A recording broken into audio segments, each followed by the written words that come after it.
this training video. What we're going to cover today is setting up a new company file using MYOB Account Write. So let's do this. First, what we're going to do is we're going to create a new company file for a business called Noddy's Kitchen Services Limited. It's a Timaru-based company run by Jeff and Joe Noddy. They employ one person to help run the business, but otherwise they just run it themselves, so it's very small. The company is registered for GST on a payments or cash basis.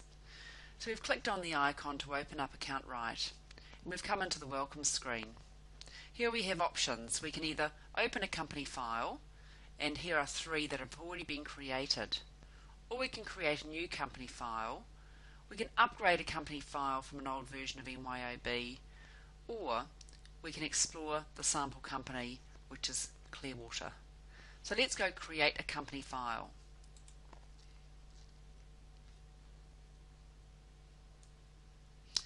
Okay, so the assistant asks us which product are we registered or licensed to use.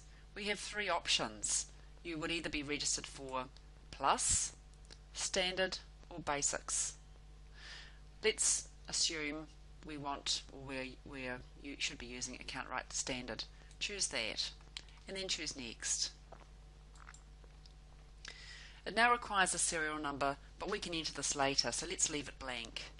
Enter the company name.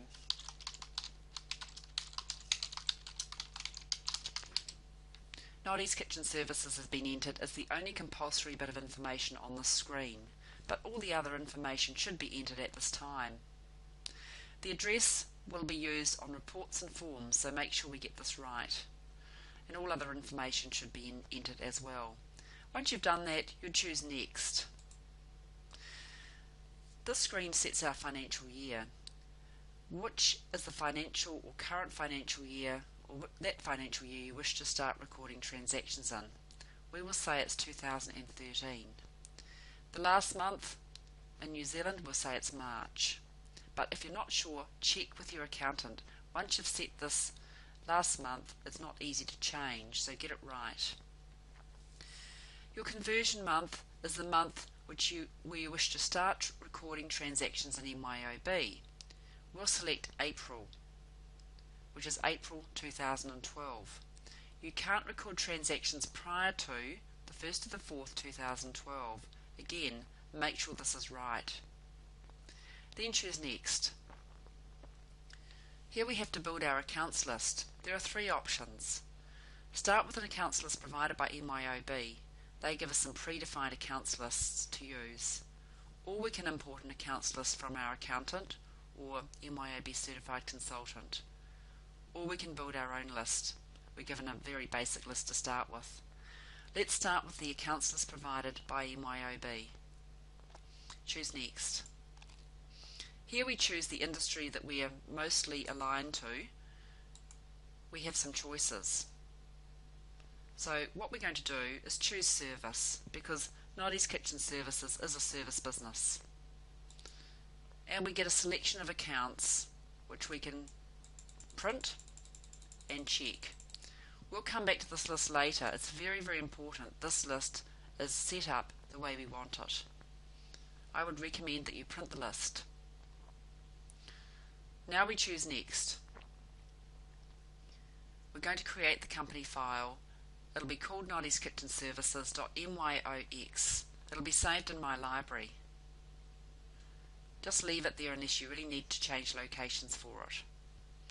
Click on Create Company File.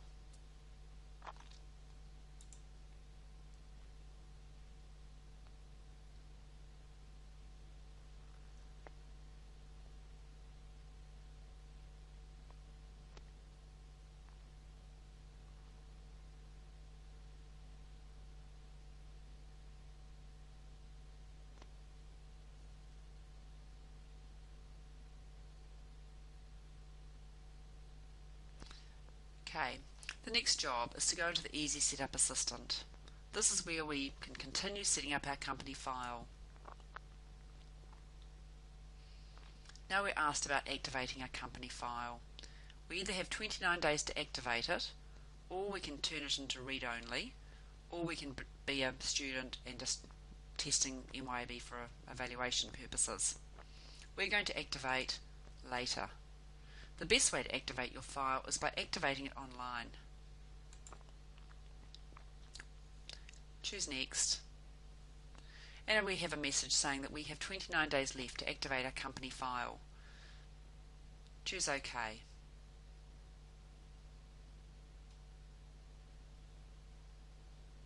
We come into our Easy Setup Assistant.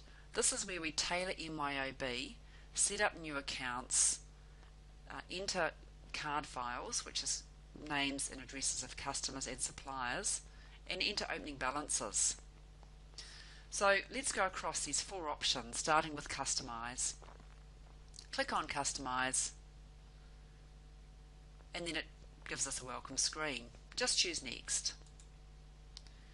Okay, so all the ticks are selected in this particular data entry screen, so I would recommend you leave those on. You can read them and decide whether they come on or off. We will just choose Next.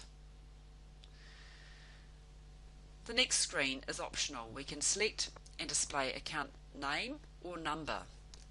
A number of businesses prefer to select a name, not a number, so that again is up to you. Again, select items by name or by number. Select cards by name or card ID. Generally that is off. So these are optional preferences. Choose Next. Create contact log entries. This keeps a contact log note on every transaction that you put through on a customer or supplier. I'd recommend you turn your contact logs on. Choose Next. Aging periods. I always recommend daily aging periods. 30, 60, 90 days works best when you're running statements and aging reports. So just leave it as 30, 60, 90 for now and choose Next. I prefer help from the internet rather than my computer. I will tick the option on, and I don't want to display the to-do list when opening your company file. Again, optional. A number of businesses have this ticked on. And choose Next. You've got a congratulations message. Just click on Close for now. The next job is to go to the accounts. Again, we have a welcome message which you can read through. Choose Next. This is where we have to very carefully go through and modify our list of accounts to suit the business needs. For instance, I only have one bank account in this business, so I don't need three of them. So I can highlight the one I don't want to keep and choose Delete. So I've just removed the surplus bank account. To edit an account, highlight the account and choose Edit. I'm going to call this ANZ bank account. So just change the name of it as you see fit and then go OK.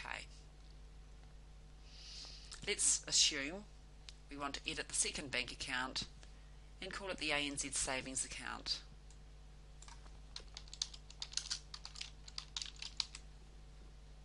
Take out number 2 and choose OK. So what we have to do here is very carefully go through every account on this list and decide whether we delete it, whether we edit it, or do we need new accounts created.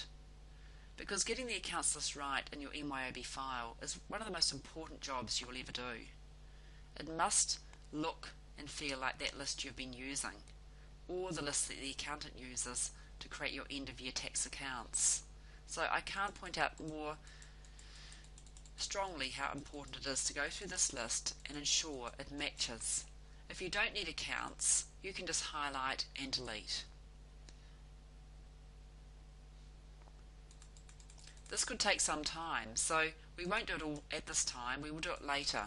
But you need to go through and decide what stays and what goes. For now, just choose Next. Now at this point we have the opportunity to enter our opening balances. So this is where we go through and enter our balances for each account. So let's take an example. We're going to enter some balances for our cheque account $1,500. Our savings account, our balance is $5,000. Our petty cash is nothing. Our trade debtors account has a balance of $1,600. Our inventory has a balance of $8,000. Now all of these have come from our end of year balance sheet, which was created at the 31st of March 2012. So they're published sets of figures. You should get these balances and enter them correctly. If not, right away at some time in the future. So we'll leave that for now, and I'll continue to complete this exercise later, but your job is to complete this so that the amount left to be allocated should be zero. Now it may not be to begin with, but eventually it should set to zero. We'll choose next and we'll close. Our next step is to go to the sales. So in the sales, customer and sales information, we can set up through the wizard our customers and their balances. So choose next, and what we'll be choosing for this business is our service layout, because it's a service business. If you are selling items, we'd choose the item layout. So whatever suits the business we will choose. Then select next. Now the main income account for selling items will be services income, so you can select that at this time. We can also, if we wish, enter a standard credit limit for all customers, which we'll do so. The item price level will be base selling price. That's irrelevant because in this file we don't have items. Choose next. We can assign GST codes to our customers. Let's assume that standard GST applies to all customers for both sales and freight. Click on next. Our usual payment method we can choose as other. Most customers pay us with direct debit. And payment is mostly during this business on the 20th of the month following. So we can set the balance due days as 20 days after the end of the month. We don't have a percentage discount for early payment or monthly charge for late payment. Choose next. Here we have to set up the accounts to track customer receipts. When customers pay us, the money goes to our ANZ bank account. When customers pay with a cheque, then we can put the money into our undeposited funds account. Choose next. Now we can build our customer list. We can either import a list from a text file or simply create a list in MYOB. We're going to create a list in MYOB. So choose new.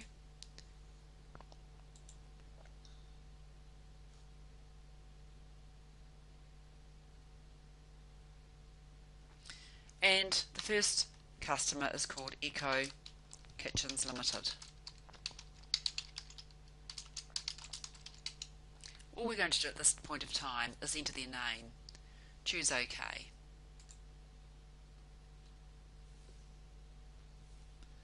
The second customer is going to be called Kitchen Wizards.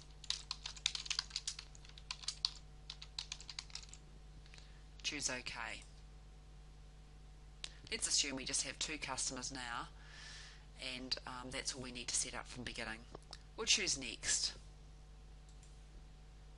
Now what we can do is we need to balance off our debtors figure of $1,600, which we entered before, to our customer balances. To do this, we just choose Add Sale. Find the customer, Eco Kitchens. Now the date of this is set to 31/3/12. Again, you could make that earlier if you wished. If the balance was outstanding at an earlier date, we could choose it at this point.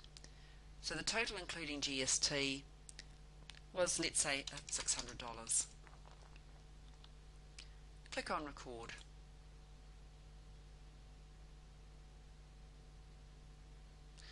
Add another sale. Find Kitchen Wizards. Choose the date of the invoice from the previous month. And we're going to say that this next amount that they owed, or the amount they owed on conversion date, was $1,000. Choose Record. Okay, having done that, we now see that our out of balance amount is 0. We have now balanced up our debtors list with the figure that we entered in the trial balance. So we've done our opening balances for our debtors. At this stage, let's just choose Next and then Close.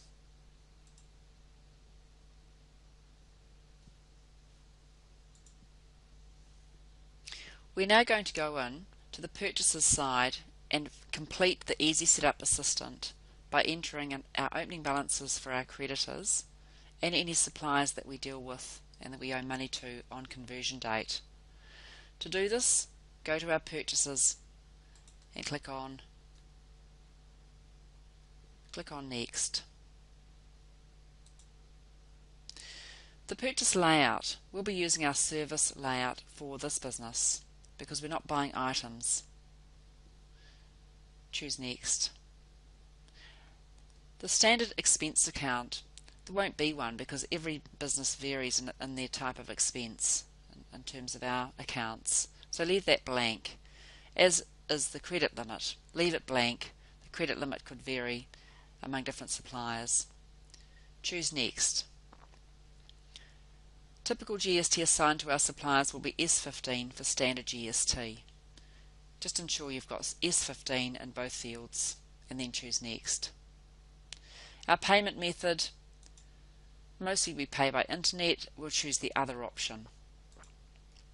And our payment is due on the 20th of the month following, typically, so enter those details. There's no discount days or percentage discount for early payment in this business. Choose Next. We normally pay our suppliers from our ANZ bank account. Choose Next. Now, at this point, we can import a list of suppliers from a text file, or we can just simply choose New to create a card. For Noddy's Kitchen Services, we're going to create 2 suppliers that we deal with, or that we owe money to on conversion date. Okay, so the first supplier is called Facelifter Services. Just enter that now.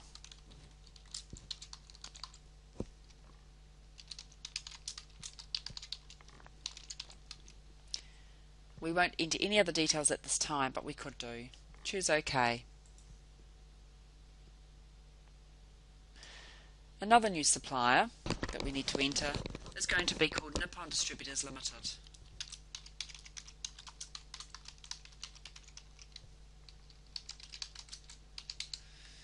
Again, we can enter details about the supplier. For now, we'll just click on OK. So here are our suppliers. These are people we owed money to on our conversion date. Other suppliers can be entered as and when required. Choose Next. Now we entered a balance of 6,200 for our creditors as our creditors figure. So we can go and balance up our creditors. So choose Add Purchase. The first supplier, Facelifter Services. We can enter the supplier number in here and the date that we received the invoice. The total including tax is $4,000. Click on Record.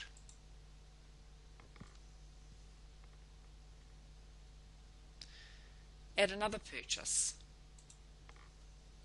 This time it is Nippon Distributors.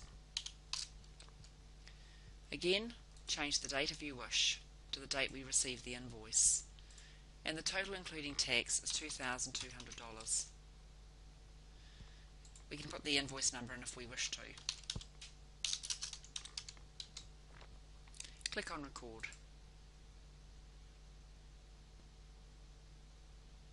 Okay, once you've done all your historical purchases, you'll see your out of balance amount is equal to 0. It's important we try and achieve that out of balance amount from the start. Very important. At this point, we'll choose Next. And we get a congratulations note saying that we've finished our Purchases Easy Setup Assistant. Click on Close. Then choose Close. To get to any of those areas that we've just been in, the easiest, simplest way is go to Setup from the main menu, and then go to Balances, and then go into Account Opening Balances, or we can enter Job Opening Balances, Customer or Supplier Balances. If we wish to go back into our Easy Setup Assistant, that's no problem either. We can use the Easy Setup Assistant from that Setup menu and go back in and make alterations if we wanted to go that way. Choose Close. Thank you for listening to this video tutorial. We hope to see you soon.